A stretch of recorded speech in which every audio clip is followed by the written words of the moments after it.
Hello everyone. तो हमारा ये थर्ड पार्ट है। थर्ड पार्ट में हम शुरू कर रहे हैं मुखारी डायनेस्टी को। तो मुखारिस में हम देख रहे हैं, हमने ये एरिया थोड़ा कवर कर लिया गुजरात का। और हमने कवर किया मैत्रिकास को, हमने कवर कर लिया है लेटर गुप्तास को, सॉरी लेटर गुप्तास को। अब हम कवर कर रहे हैं मुखारिस। मुखारी हमारे यूपी रीजन के आसपास। इनकी कैपिटल हमें बाद में कन्नौज में शिफ्ट होती हुई दिखती है। लेटर इनका जो हमने फाउंडर देखा है, फाउंडर इज हरिवर्मन।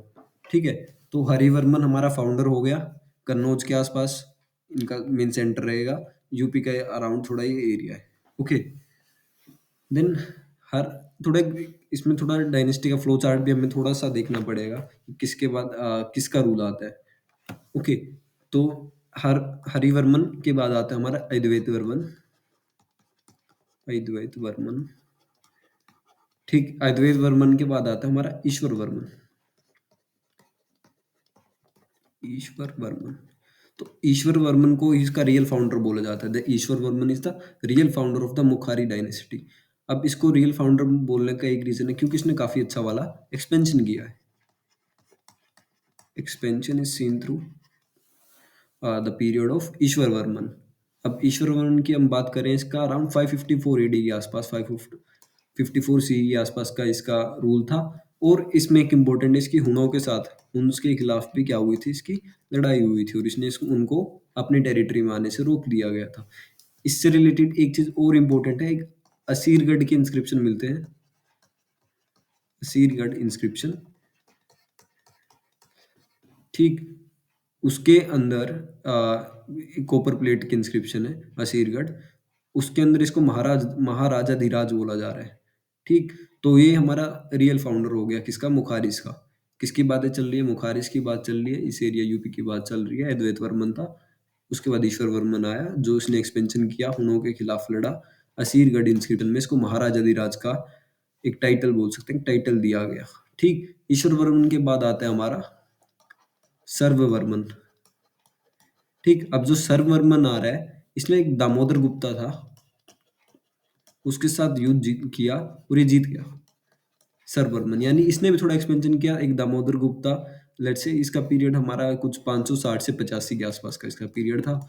तो सर्ववर्मन भी हमारा जीत गया है। तो उसके बाद इसकी पोस्ट कह रहे हैं हमारी, इसकी ना दक्कन में एक पोस्ट थी।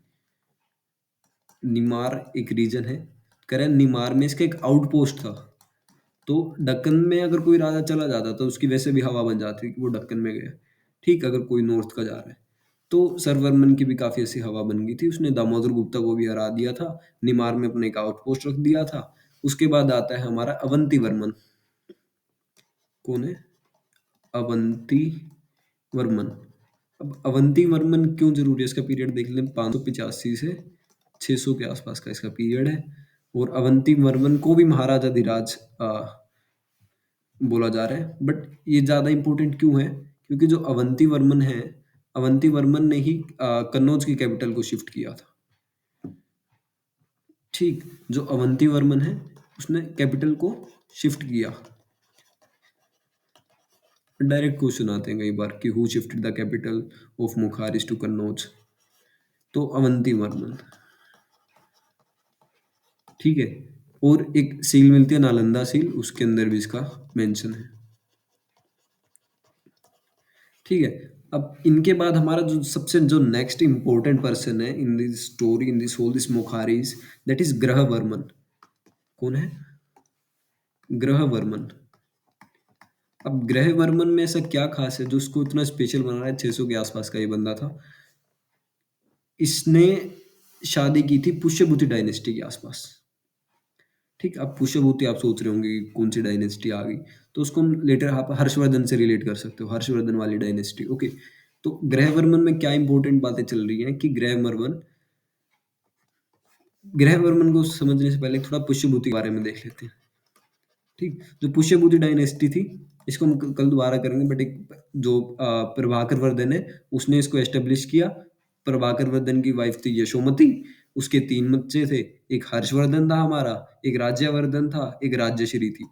हमें किसको याद रखना है, राज्यश्री को, डॉटर थी। ठीक, उसके अलावा हर्षवर्धन और राज्यवर्धन के बारे में हम नेक्स्ट वीडियो में पढ़ेंगे। बट अभी के लिए हम क्या जान रहे हैं कि राज्यश्री थी। और राज्यश्री की शादी किससे हो जाती है, ग्रहवर्मन से हो जाती है। ठीक, तो एक मैट्रिमोनियल अलायंस किसके बीच चल रहा है? मुखारिज और पुष्यभूति डायनेस्टी के आसपास। ठीक, थानेसर के रीजन के आसपास हमारी पुष्यभूति डायनेस्टी थी। बाद में हर्षन ने इसको काफी एक्सपेंड कर दिया था। ठीक, तो अब राजश्री की इसके साथ शादी हो गई है, बट ग्रहवर्मन की बहुत ज्यादा, क्या कह सकते हैं, बहुत ज्यादा लड़ाइयाँ चल रही थी आसपास। ठीक, ये होता था ना कि इंडिया में खासकर देखा गया है, अगर ग्रहवर्मन यहाँ है तो इसकी यहाँ एक बंदा था और एक यहाँ बंदा था, इन दोनों से लड़ाइयाँ चल रही है। ठीक, इस बंदे का नाम था शशांक। ये, हाँ, ये वही शशांक है जिसने बोधि ट्री को कटवाया था। कुछ याद आया? नहीं आया तो एंशिएंट के कोर्स में देखना। इसने, शशांक ने, एंशिएंट में भी नहीं, इसी में मेडिवल में आप थोड़ा देखना, शशांक ने बोधि ट्री को कटवाया था। ठीक, तो इसने बोधि ट्री को कटवा दिया, बट उससे कुछ रिलेट कर नहीं पा रहे, तो बट ये समझ लो शशांक का लड़ाई हो रखा था, इसका मैटर चल रहा था किसके किसके साथ? ग्रहवर्मन के साथ। ठीक, ये दूसरे बंदा जिसका नाम क्या है? देवगुप्ता। ज्यादा ही नीचे ले गए।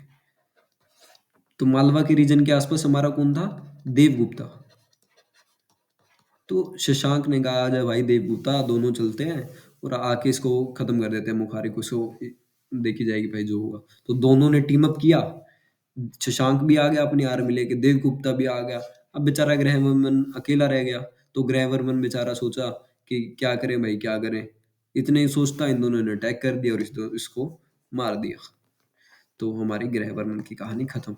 बट मैं तो इतना बोल रहा था कि ग्रहवर्मन इतना इंपॉर्टेंट है, तो ऐसा ऐसा क्या बात है? मेन बात है इसका रिलेशन किससे है? राज्यश्री से। अब ग्रहवर्मन को तो मार दिया, अब इस राज्यश्री का क्या होगा? इसको कर दिया भाई जेल में बंद। अब राज्यश्री तो मारी गई जेल में। अब किसी की बहन अगर जेल में डाल दी किसी ने, तो किसी का भाई तो किसी से बदला लेगा। तो अब राजश्री के आगे हमें भाई दिखेंगे। इसका भाई कौन है? इसका भाई राज्यवर्धन, इसका भाई है हर्षवर्धन। तो वो बदला लेने आएंगे अब इनसे, शशांक से और देवगुप्ता से। वो हम कल देखेंगे स्टोरी में। तो एक स्टोरी हम हो रही है ग्रहवर्मन के अराउंड, कि ये तो मारा गया। इसकी जो बहन थी, वो इसकी सॉरी वाइफ थी, वो राजश्री को जेल में डाल दिया। तो ये हमारी यहाँ तक की स्टोरी थी। ठीक है, तो हम पुष्यभूति का भी थोड़ा देख लेते हैं, अभी टाइम रहता है। तो पुष्यभूति में हमने स्टोरी को देख ही लेते हैं आज। ठीक है, तो जो हमारी पुष्यभूति डायनेस्टी थी, उसमें क्या हो रहा था? इसका फाउंडर कौन था? बताया था Prabhakar Vardhan. The founder is Prabhakar Vardhan.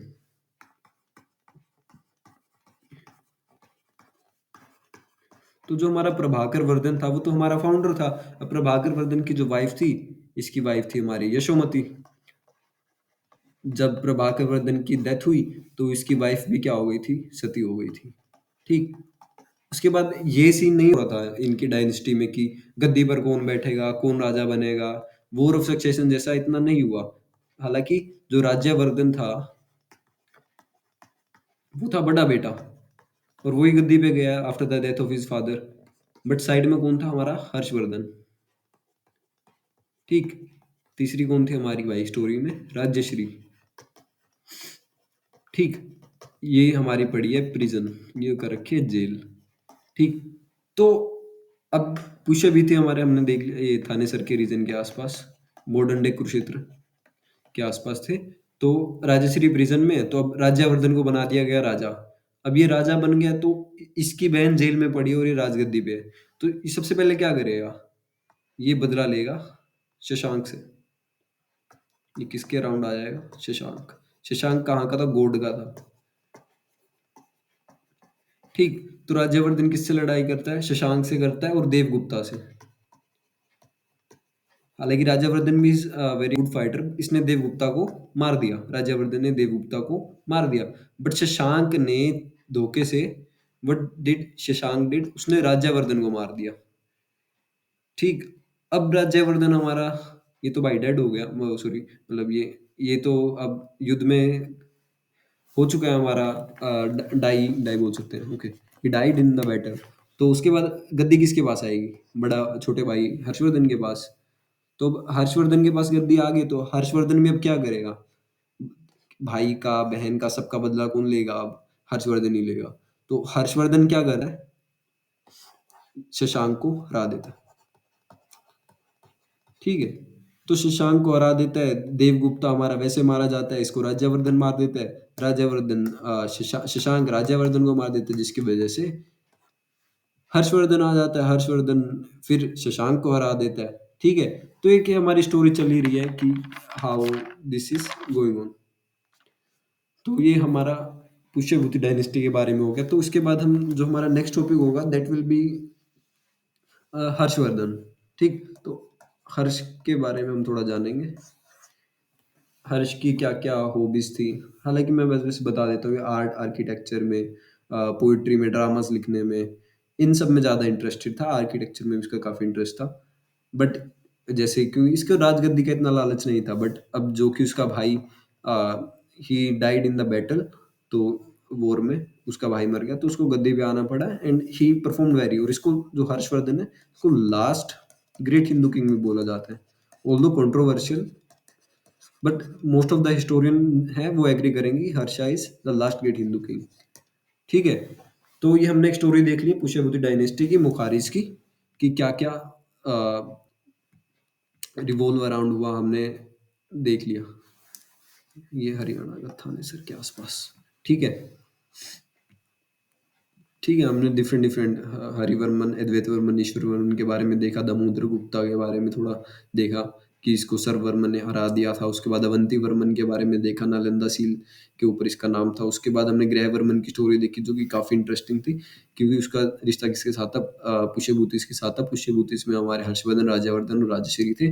Rajyavardhan गया शशांक को मार दिया, ओ सॉरी, राज्यवर्धन गया देवगुप्ता को मार दिया, शशांक ने फिर राज्यवर्धन को मार दिया। बाद में हर्षवर्धन आया, इसने शशांक को हरा दिया। तो इस टाइप की कुछ स्टोरी चलती है और इस स्टोरी को हम कंटिन्यू करेंगे। एक तरीके से हर्ष की स्टोरी अब कंटिन्यू होने वाली है। तो हम देखेंगे हर्षा ने कैसे अपना एडमिनिस्ट्रेशन, क्या क्या ड्रामा लिखे, क्या क्या इंस्क्रिप्शंस के बारे में, लैंड ग्रांट कहाँ कहाँ दे रहा था। ओके, तो ये सब कुछ बातें हम कल की वीडियो में देखेंगे। तो आज के लिए इतना ही। Thanks for watching and stay tuned guys, make do